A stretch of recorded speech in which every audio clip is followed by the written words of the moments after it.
Imagine the dead of night, the air thick with dust and silence. A candle flickers inside a remote adobe ranch house in Fort Sumner, New Mexico. You hear boots on wooden floorboards. Then, a voice in Spanish. ¿Quién es? Who is it? Moments later, a gunshot cracks through the dark. One man falls, lifeless. Another holsters his revolver, the weight of history already on his shoulders. That was the night Pat Garrett killed Billy the Kid, the shot heard around the West. But if you think this story is just about one outlaw and one bullet, think again. Because Garrett wasn't just the man who ended Billy's life. He was the man who preserved his legend. This is the story behind the badge. And tonight, you're riding into the mind of Patrick Floyd Jarvis Garrett, the man caught between myth and justice, fame and shadow. You see, by the time that final confrontation happened in July 1881, Garrett was no rookie gunslinger. He had already walked the West. He'd driven cattle across scorched earth, hunted buffalo when the plains were still wild and untamed, and carried the weight of a badge in a land where law came second to survival. He wasn't the fastest gun in New Mexico, nor the loudest, but he was deliberate and deadly when he needed to be. Garrett's name would forever be welded to Billy the Kid's in the iron of legend, not just for pulling the trigger, but for being the man who wrote the first biography of the outlaw, shaping how the world would remember Billy, and perhaps how Garrett wished to remember himself. But let's not begin at the end. Let's turn back the clock. 1850, deep in the red soil of Chambers County, Alabama. That's where Pat Garrett's story truly begins. Born into a farming family with Irish roots and Southern grit, young Pat grew up under the long shadow of the American Civil War. His father, John Lumpkin Garrett, worked the land. His mother, Elizabeth Ann Jarvis, came from a line of Southern traditionalists. Pat was the second of 5 children, raised on sweat, silence, and discipline. By the time he was in his teens, the South had begun to unravel. The war tore through the country like wildfire, turning fields into battlefields and families into ghosts. Alabama wasn't the heart of the conflict, but the war's reach was inescapable. It stripped away futures, it scorched dreams, and when the smoke finally cleared in 1865, nothing and no one was the same. The Garrett family, like countless others, faced a world reduced to ash. The economy collapsed. The promise of the old Southern order vanished. And so at 19, Pat Garrett made a decision that would chart the course of his legend. He went west. Picture it, the post-war American West. It wasn't gold and glory. It was survival, chaos, and reinvention. You didn't get handed opportunity, you took it. And so Garrett found himself in Texas, a wild land of open plains, cattle drives, and barroom justice. He rode with the cowboys, real ones, not the dime novel versions. Men who ate dust for weeks, who slept with one hand on their saddle and the other on a colt. Pat wasn't flashy, but he paid attention. He learned. He watched. He became the kind of man who didn't need to boast, because he let his silence speak volumes. He wasn't just breaking horses or branding cattle. He was hardening himself for something greater, for something darker. And that life, drifting through towns like Dallas and Fort Worth, sharing whiskey with outlaws and ranchers alike, it showed him both sides of the frontier, the law and the lack of it. In the mid-1870s, Garrett drifted once more, this time to the New Mexico territory, a land still ruled by chaos and conflict. There he tried his hand at entrepreneurship, opening a saloon in the dusty settlement of Fort Sumner. It wasn't just a business, it was a front-row seat to the Wild West. The saloon doors never stopped swinging. Cowboys, gamblers, traders, and killers all passed through. And Garrett stood behind the bar, absorbing every name, every story, every lie. But more than that, he saw what the territory lacked: order. He wasn't born a lawman. He became one because someone had to step into the fire. And Pat Garrett, with that steady hand and unshakable gaze, was exactly the kind of man the New Mexico frontier needed and feared. So when Lincoln County, the most lawless stretch of desert in the West, came calling, Garrett didn't flinch. He pinned on the badge, not for glory, not even for justice, but because someone had to stand the line. And that line would lead him straight into the crosshairs of legend, straight toward Billy the Kid. But here is the truth most folks don't tell. Garrett didn't want fame. He didn't crave a gunfight. What he wanted was peace, the kind earned after a life of hard roads and harder choices. Still, fate doesn't care what you want. It only cares what you do. And on a summer night in 1881, in the stillness of Pete Maxwell's house, Garrett chose. One shot, one outlaw dead, one man forever changed. But killing a legend doesn't end a story. Sometimes it starts one. So now we ask, was Pat Garrett a hero, a hunter, or just another man swallowed by the myth of the West? The answer? It lies not in the bullet, but in the silence that followed. And that silence still echoes today. You want to understand Pat Garrett? Then saddle up, because before the star, before the badge, before that fateful night with Billy the Kid, he was just another drifter carving out a life in the dust and heat of the American frontier. Before he was the man who killed Billy the Kid, he was the man who learned how to survive the hard way, one hoofbeat, one dust storm, and one bullet at a time. After leaving behind the wreckage of a post-war Alabama, Garrett didn't head west like a man chasing a dream. He rode like someone escaping a memory. In 1869, the land west of the Mississippi wasn't just a place on a map. It was a baptism by sun and grit. And for Garrett, it was Texas that would become his crucible. Here in the boundless ranges of the Lone Star State, Garrett became a cowboy. Not the kind children read about in dime novels, but the kind who worked 16-hour days in the saddle, chased cattle across mesquite-choked plains, and slept with one eye open and a Winchester across his lap. It wasn't glamour, it was survival. The cattle drives of the era were long, grueling, and punishing. Garrett pushed herds across hostile country, battling stampedes, river crossings, blistering heat, and the ever-present threat of raiders, men who thought nothing of putting a bullet through your back for the rope on your saddle. He faced all of it head-on. He didn't flinch. He learned. He became a man of the trail, sharp-eyed, quiet, always watching. He knew how to read tracks in dust, how to patch a wound with whiskey and a sewing needle, how to tell the difference between a coyote howl and something worse. These weren't just cowboy skills. They were frontier instincts, and Garrett absorbed them like a sponge in the desert. He wasn't just drifting. He was preparing. Somewhere between Dodge City and San Antonio, between the dry riverbeds and the lightning-lit storms, Garrett hardened. Not into a killer, not yet, but into something Western life demanded, a man who could make decisions under fire, a man who didn't panic when chaos struck, a man who could act. Texas gave him more than skills. It gave him an education in the human condition. He met ranchers with honor and thieves with silver tongues. He sat at campfires with men who recited Shakespeare and robbed banks the next morning. He gambled, lost money, won it back, and kept quiet about it all. That was the cowboy way. Speak less, ride more, survive longest. But the range couldn't hold him forever. Something pulled him north. Maybe it was restlessness. Maybe it was ambition. Maybe he knew deep down that the cowboy life, brutal as it was only the first chapter. So he crossed into the territory of New Mexico, where the real Wild West was waiting. And that's where everything began to shift. Fort Sumner wasn't a town so much as a collection of desperate hopes and forgotten men. Once a military fort, now it was something stranger. A crossroads for settlers, ranchers, outlaws, and gamblers, a place where reputations were made by the bullet, and where the law was whoever had the most iron on their hip. And that's where Garrett decided to open a saloon. Now think about that. Most men come to saloons to lose themselves. Pat Garrett bought one so he could keep an eye on everyone else. This wasn't just a business move. It was a front-row seat to the underworld of the West. The drifters, the conmen, the fugitives, they all passed through Fort Sumner. And when they drank, they talked. And when they talked, Garrett listened. He served whiskey to both lawmen and outlaws. He poured drinks for cattle rustlers and U.S. Marshals alike. In his saloon, everyone bled the same red. Everyone had a story, and Garrett learned how to read people as well as he once read cattle tracks. He didn't judge, he didn't preach, but he remembered faces, he remembered names, and he started to see patterns, who worked with whom, who lied too easily, who carried grief like a second holster. That saloon, it became a map, and Garrett became its silent cartographer. In Fort Sumner, you didn't just own a saloon, you stood at the center of a storm.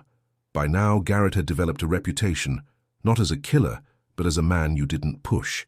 He wasn't fast to draw, but if he drew, he finished it. He could talk a drunk down with a look. He could end a fight before it started. People noticed. So did the law. New Mexico territory needed peacekeepers, not saints, but men with grit. Men who could hold a badge without flinching. Men who knew the line between justice and vengeance and weren't afraid to walk it. Pat Garrett was that man. They came to him not because he was the loudest or the quickest, but because he was steady, calm, dangerous in a quiet kind of way. The kind of man you wanted watching your back, or feared if you were on the wrong side of the law. It was Fort Sumner that transformed him. Not Texas, not the trail, but this dusty town, with its gunfights and gamblers, its saloons and secrets. This is where Garrett stopped surviving and started building his legend. And somewhere in those smoke-filled rooms, between the clink of shot glasses and the whisper of deals, he heard a name for the first time. Billy. Just a name at first, another outlaw with a price on his head. But that name would grow. It would rise. It would echo. And when Garrett heard it, maybe something in him shifted. Maybe he knew that their paths were destined to cross, that fate had already drawn the lines on the map, that someday in the shadows of a New Mexico night, it would be one of them standing and the other lying still. You could say the law in New Mexico during the 1870s was more of a suggestion than a rule, etched in smoke, not in stone. Outlaws thrived, merchants hired gunmen, and the frontier itself seemed to rebel against order.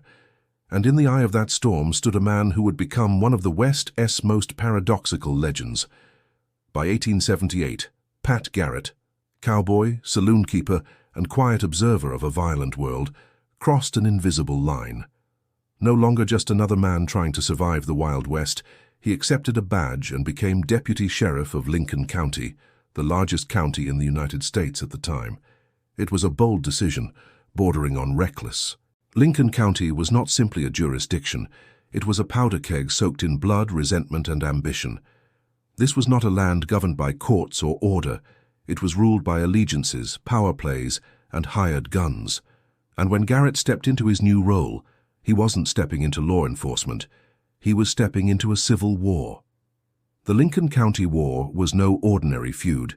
It was a savage, chaotic struggle for economic dominance, cloaked in political corruption and personal vendettas. On one side, the entrenched Murphy-Dolan faction, a ruthless business partnership that controlled the local economy like a cartel. Their general store was the only major supplier in the area, and they leveraged it to maintain a stranglehold over ranchers, farmers, and townspeople alike. Opposing them were newcomers with ambition and idealism, English rancher John Tunstall and attorney Alexander McSween. They believed in free trade and fairness, daring to open a rival store and disrupt the monopoly. But fairness in Lincoln County had a short shelf life.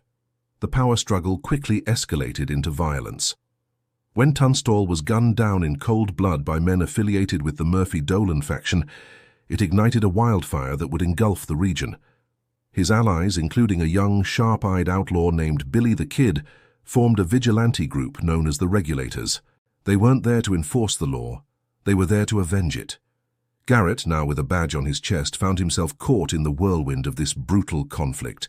He wasn't part of either faction, at least not publicly, but his duty was to uphold the law, a law that by then had all but disintegrated under the weight of bullets and bribes.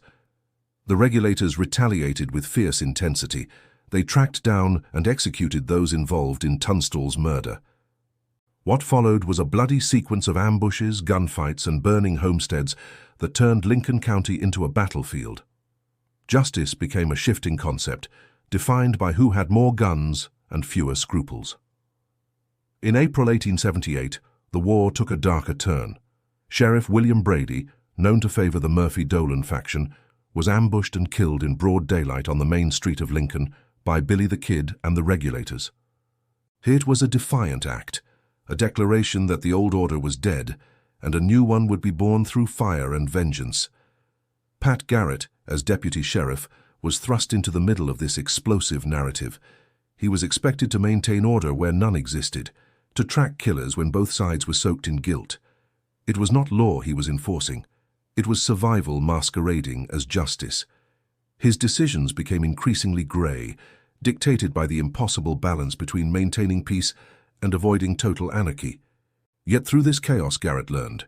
He saw firsthand what unchecked ambition could do. He witnessed young men transform into legends and into corpses.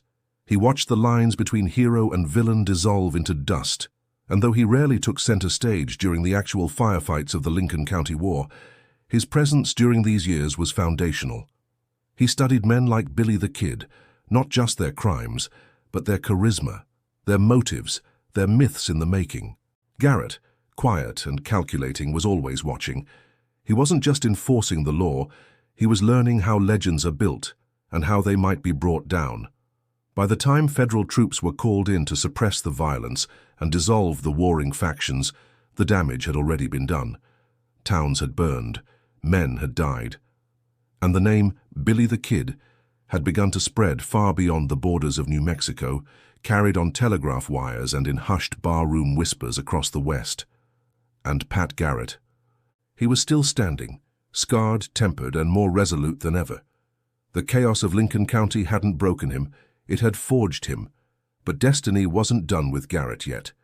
The man who had tried to maintain peace in a time of war would soon be asked to do something far more dangerous, to become the sword of justice itself. He wouldn't just chase outlaws, he would chase the outlaw, the most iconic, most infamous, most elusive ghost of the frontier.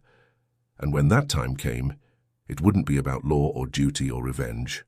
It would be about legacy, because legends don't die easy.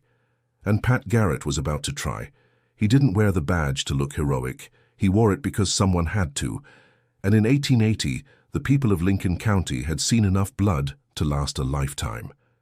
After years of chaos, betrayal, and smoke-filled gunfights echoing through the hills, Pat Garrett stood before a county still licking its wounds. And they chose him.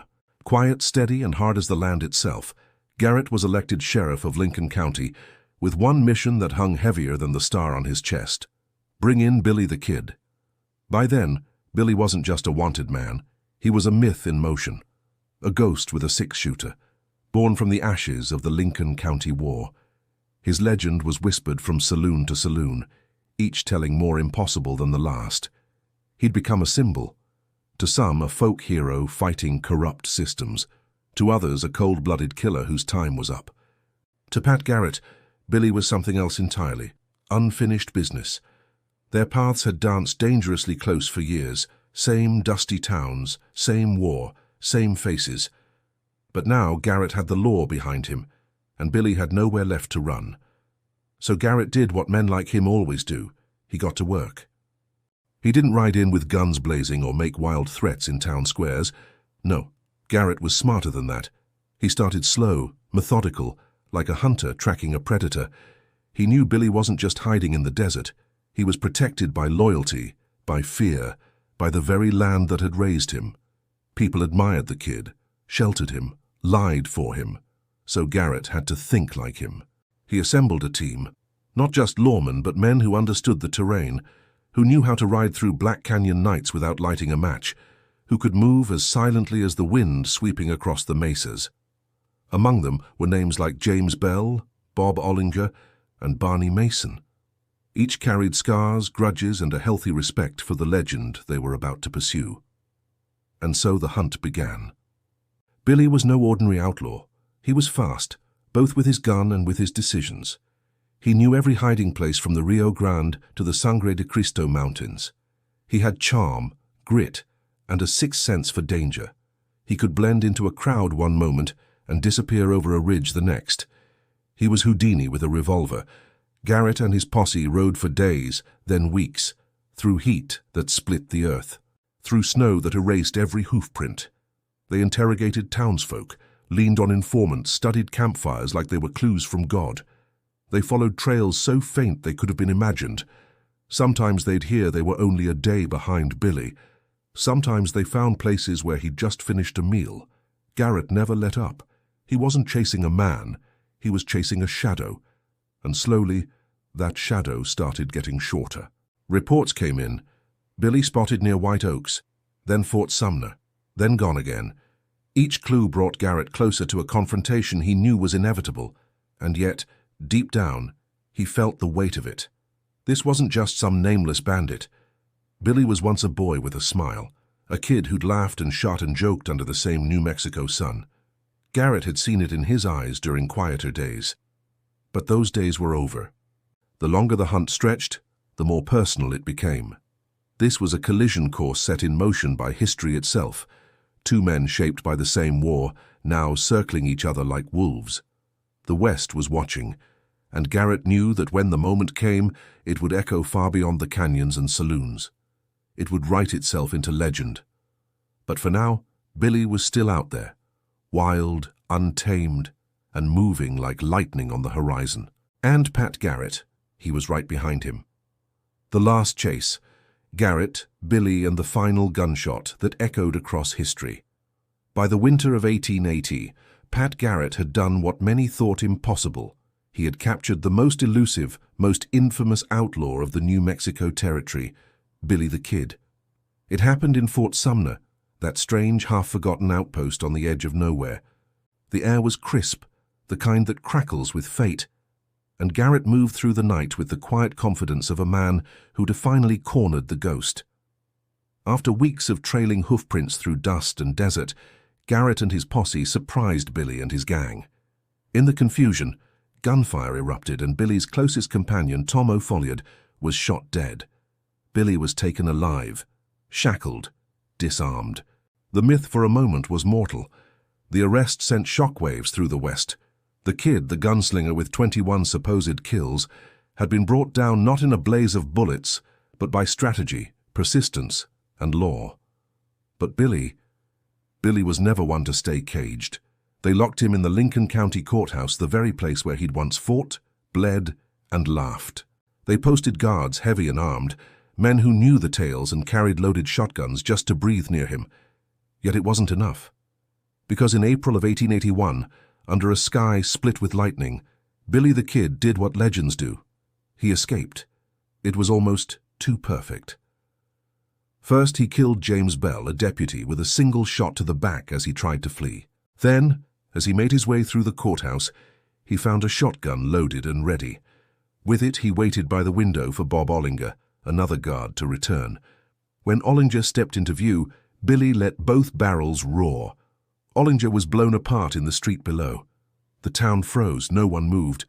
Billy emerged holding the shotgun, grinning through the smoke, daring the law to come for him again. He mounted a horse and disappeared into the open land like a wraith. Once again, Billy the Kid was free, and now the legend had grown darker, bloodier. The myth had a second act.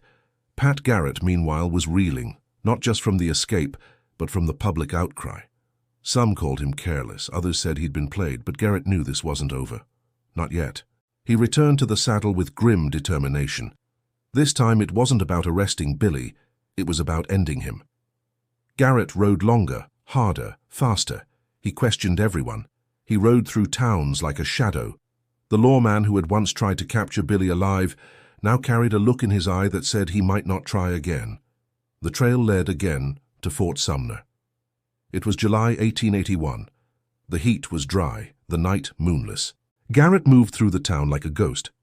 With him were John Poe and Kip McKinney, fellow deputies who understood what was coming but said little. They approached the home of Pete Maxwell, a friend of Billy's. Garrett knew the Kid might be there, sleeping, hiding, waiting. The moment was tight, quiet. Garrett stepped into the darkness of Maxwell's room. The two deputies waited outside, tense, and then, a voice in the night. A figure entered the room silently, unaware of Garrett's presence. In the pitch black, the figure asked in Spanish, "¿Quién es?" "Who is it?" Garrett knew the voice. Billy the Kid. There was no hesitation, no time for words. Garrett fired. One shot, then another. Billy gasped, fell, and died within moments. The boy outlaw was gone. The myth was sealed in blood.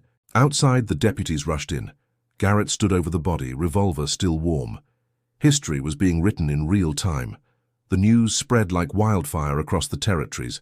Billy the Kid was dead, not in a shootout at high noon, but in the darkness, felled by a man who once might have called him a friend. The West paused. Stories changed. Songs were written. Arguments began. Some hailed Pat Garrett as a hero, a man who did what no one else could. Others whispered the killing was unfair, too sudden, too brutal, too cold. Was Billy even armed? Was there another way? Garrett said little. He let the silence speak. But what he did do, what he had to do, was make sure the story didn't die with Billy. He sat down and wrote a book, a biography titled The Authentic Life of Billy the Kid. In it, Garrett tried to tell the world who Billy was, what he'd done, how he died, and why it all mattered. Some saw it as history. Others saw it as a man trying to defend himself. Regardless, the pages were turned. The kid was gone, but the legend had only just begun. As for Pat Garrett, he had done his duty, but the cost, as time would prove, was far greater than anyone could imagine. He had killed the legend. But living as one was a far heavier burden.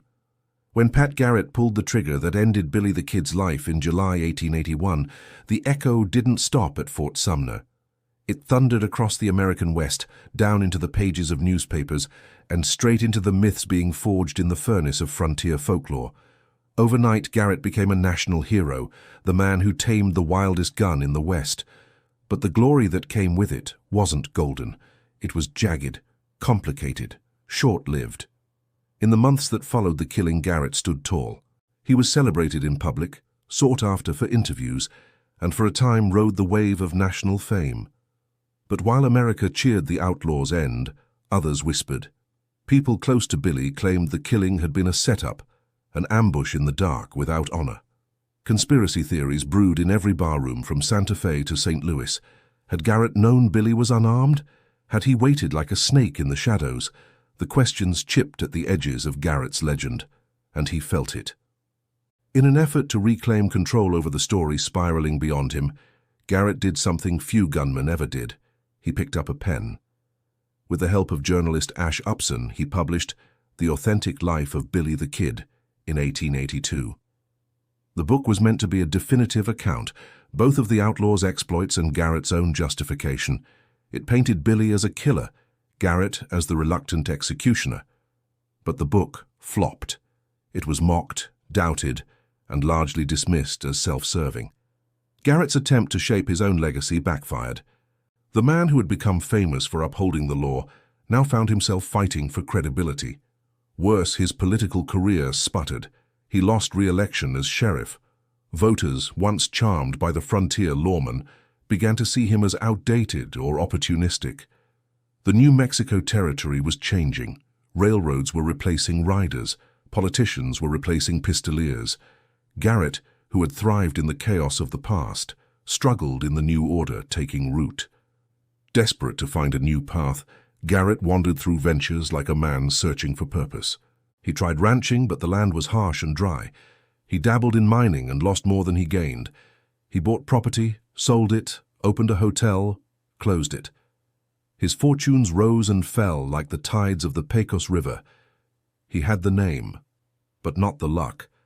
Still, Garrett retained enough respect in political circles to earn a federal appointment as customs collector in El Paso in the late 1890s, a position that gave him steady pay and prestige. For a time, it seemed like his life had finally balanced, but shadows clung to his boots and he couldn't outrun them. He made enemies, powerful ones. Businessmen, politicians, old rivals from the Lincoln County War. They remembered his badge, they remembered his bullets, and they were waiting. Then came the land dispute. In 1907, Garrett became embroiled in a bitter quarrel over a valuable stretch of land near the Organ Mountains in New Mexico. It was the kind of conflict that could make a man rich or dead. Garrett, never one to back down, stood his ground. But the frontier wasn't the same place he'd once ruled with cold steel. The men he now faced didn't draw pistols. They drafted deals, plotted, paid others to do the dirty work. On February 29, 1908, Pat Garrett was riding in a wagon near Las Cruces with a man named Wayne Brazel. They were supposedly discussing a lease dispute, nothing more than a fence, some grazing rights.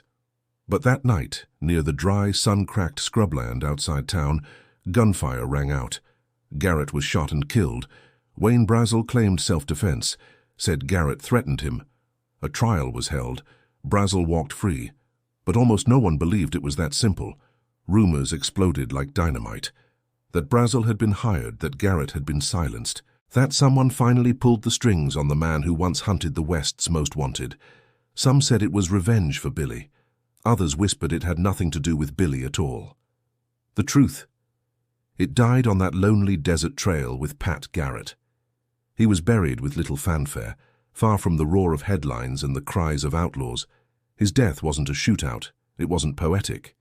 It was the slow, painful kind of end that greets too many men who live by the gun, forgotten before the dust even settles, and yet his story never vanished. Because in every retelling of Billy the Kid, Pat Garrett's name rides again. In every legend of the West where justice came hard and fast, he lives, not as a perfect man, but as a necessary one. He wasn't chasing glory, he was chasing order. And sometimes that's what makes a man a legend. They say legends never die, but the men behind them do. And Pat Garrett, the man who pulled the trigger that ended the saga of Billy the Kid, lived long enough to see his own myth fray at the edges. History remembers him through a dusty lens. Lawman, gunslinger, author, fallen hero. But to understand Garrett's legacy is to dive into the twisted soul of the American frontier itself, where justice was as fluid as whiskey, and survival often meant crossing moral lines that bled red. Pat Garrett's name is etched in Western lore because of a single moment in a darkened room in Fort Sumner. But his story doesn't end with that fatal gunshot. It deepens, and it becomes far more complex. After killing Billy the Kid, Garrett was vaulted to fame. For a while, he was the man of the hour. Newspapers glorified his daring, politicians shook his hand, and his name was whispered with awe from Santa Fe saloons to East Coast parlors. But heroism, in the Old West, had an expiration date. And so did public memory. His fame became a burden. There were those who cheered Billy the Kid, who saw the young outlaw as a tragic rebel, a symbol of the downtrodden. They painted Garrett not as a hero, but as a back-shooting opportunist who ended a legend to build his own.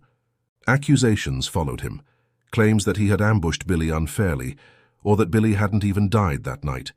Wild theories spread like prairie fire. Some even claimed Billy had survived and escaped to Mexico, or changed his name and lived out his days in peace. Garrett tried to control the narrative. He published The Authentic Life of Billy the Kid in 1882, hoping to set the record straight. But the book flopped. Sales were weak. Worse, many criticized it as disorganized, ghost-written, and more concerned with glorifying Garrett than telling the truth. It did little to silence his critics, and perhaps deep down Garrett knew the ghost of Billy would always outshine his own legend. And so began the long unraveling. Garrett drifted from role to role, rancher, lawman, customs agent, miner, even hotelier. But nothing stuck. His business ventures failed. He faced mounting debts, political defeats, and the slow erosion of the fame he had fought so hard to earn. His once commanding name became a relic of a fading era. The world around him changed. Railroads came, towns got cleaner. Law began to mean paperwork, not pistols. Garrett was a man made for the blood and dust world of the 1870s, but the 1900s wanted something tamer, something he could never be. He was no saint. Those close to him describe a man haunted by regret, prone to drinking and brooding. His temper was fiery, his luck fickle at best, his marriage strained under the weight of failure, and his children saw more of their father's burdens than his glories. Yet even as the world moved on, Garrett held fast to his identity. He still wore his gun with purpose, still spoke with the drawl of a lawman, still walked like a man who once stared death in the face and won. But inside the walls were crumbling. In 1908, fate, greedy for irony, caught up with him in the most mundane of quarrels, a land dispute near Las Cruces, New Mexico. What started as an argument over fence lines and water rights spiraled into threats, tension, and finally, bullets. Garrett was ambushed, shot down beside a dusty road. The man who once brought the West's most famous outlaw to justice died in the middle of nowhere with no gun in hand. Wayne Brazel, a young rancher entangled in the dispute, confessed to the killing, claimed self-defense, and was acquitted. But few believe that was the whole story. Whispers of conspiracy still echo. Some say Garrett was set up, silenced for digging into shady deals involving powerful men. Others believe old enemies circled back to settle a long dormant score. The truth, like much in Garrett's life, may be lost to the desert wind. But one truth remains undeniable. Pat Garrett was a product of the world he helped shape. He was not clean-cut. He was not polished. He was not always right. But he stood when others faltered. He rode into places no one else dared. He brought law where only chaos reigned, and he did it not with silver badges or speeches, but with grit, steel, and an unflinching will. His legacy is as complex as the frontier itself. To some, Garrett was the very symbol of duty, an iron-fisted peacekeeper in an age of blood and betrayal. To others, he was a traitor to his own kind, a man who killed a friend for fame. But perhaps both views are correct. Because the Old West was never black and white, it was a world of greys, a world where lawmen and outlaws shared poker tables, where heroes were flawed, and villains were often victims of circumstance. Pat Garrett died as he lived, with his boots on, in a world where violence made the rules and men had to choose which side of the barrel they'd stand on. He never found the peace he fought for, but his story endures, etched into the bones of the desert, whispered in saloons, retold on screens and pages. We remember him not because he was perfect, but because he was real. A man who walked into the storm, a man who aimed steady when others trembled, a man who, in killing a legend, became one himself.